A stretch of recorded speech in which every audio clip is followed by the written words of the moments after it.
Good afternoon, sir. My college name is Inspiration College of Teachers Education, Katgodam, Haldwani, and my topic name is Virtual Classroom. Virtual कक्ष का अर्थ। Virtual कक्षा को वास्तविक कक्षा और आभासी कक्षा के नाम से भी जाना जाता है। वास्तविक कक्षा एक ऑनलाइन कक्षा है जिसमें भाग लेने वाले प्रत्येक व्यक्ति एक दूसरे के साथ संप्रेषण करते हैं और अपने विचारों को प्रस्तुत करते हैं। अतः हम कह सकते हैं कि वास्तविक कक्षा एक ऑनलाइन प्रक्रिया है जिसमें भाग लेने वाले प्रत्येक स्टूडेंट्स एंड टीचर्स एक दूसरे के साथ संप्रेषण करते हैं और अपने विचारों को प्रस्तुत करते हैं। वास्तविक कक्ष में निम्न तकनीकी का प्रयोग किया जाता है: web conference, video conference and web VoIP. बहुत सारी टेक्नोलॉजी का प्रयोग इसके अंतर्गत किया जाता है।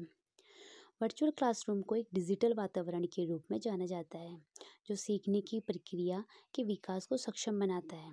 अतः इसकी डेफिनेशन दर्शनशास्त्र की परिभाषा के अनुसार दी गई है: प्रत्येक वो वस्तु या गुण जो वास्तविक ना होते हुए भी वास्तविक वस्तु के सभी गुण होने का आभास कराती है, आभासी होती है।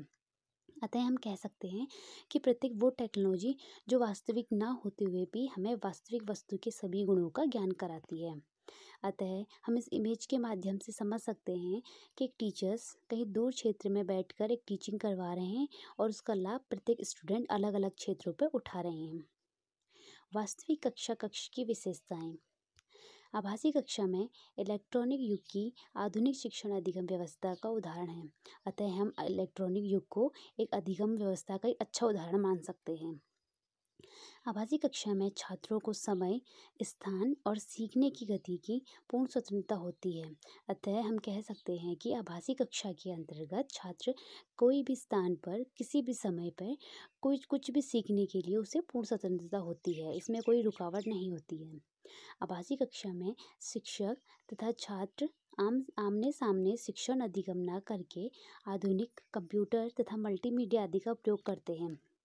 अतः हम कह सकते हैं कि आभासी शिक्षा में शिक्षक और छात्र आमने सामने तो नहीं होते हैं, परंतु आधुनिक और कंप्यूटर तथा मल्टीमीडिया का प्रयोग करके आभासी कक्षा का अनुभव प्राप्त करते हैं।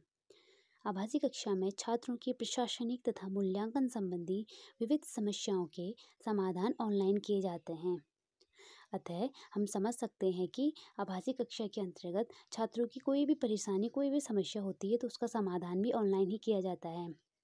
आभासी कक्षा में प्रणाली दूरवर्ती शिक्षा प्रणाली की भांति होती है। इसमें कोई भी छात्र किसी व्यवसाय या अन्य कार्यों में व्यस्त रहते हुए भी अध्ययन कर सकता है।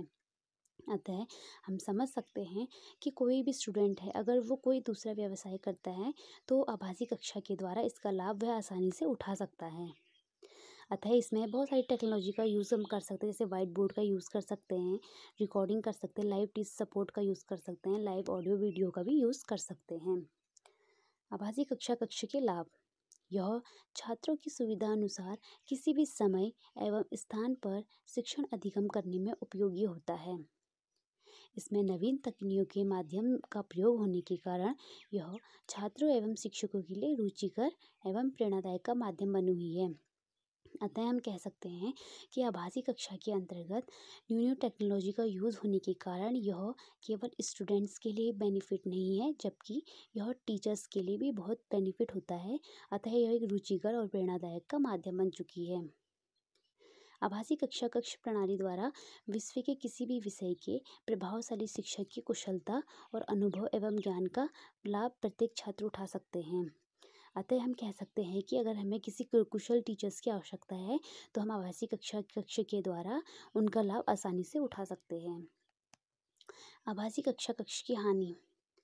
शिक्षा प्रणाली का मुख्य उद्देश्य बालक का सर्वांगीण विकास करना होता है। अतः हम कह सकते हैं कि एजुकेशन का एक एम होता है, ऑब्जेक्टिव होता है कि जो स्टूडेंट है उसका ऑल डेवलपमेंट करना होता है, जबकि आभासी कक्ष के अंतर्गत ये विकास करना संभव हो जाता है। परंपरागत प्रणाली शिक्षा के संचालन में शिक्षण अधिगम का अर्थ छात्र शिक्षक के आमने सामने की अंतक्रिया को माना गया है। अतः हम समझ सकते हैं कि परंपरागत शिक्षा प्रणाली में यह कहा गया है कि छात्र और शिक्षक के आमने सामने की अंतक्रिया होनी चाहिए, जिससे कि ज्ञान लंबे समय तक बना रहता है, जबकि आभासी कक्षा और वास्तविक कक्षा के अंतर्गत ये हो पाना असंभव हो पाता है। कम संसाधनों वाले देश में, जहाँ लोग गांव व दूर दराजों के क्षेत्रों में मूलभूत सुविधाओं का अभाव है, वहाँ इस प्रकार की शिक्षा व्यवस्था कर पाना पूर्णतः संभव होता है।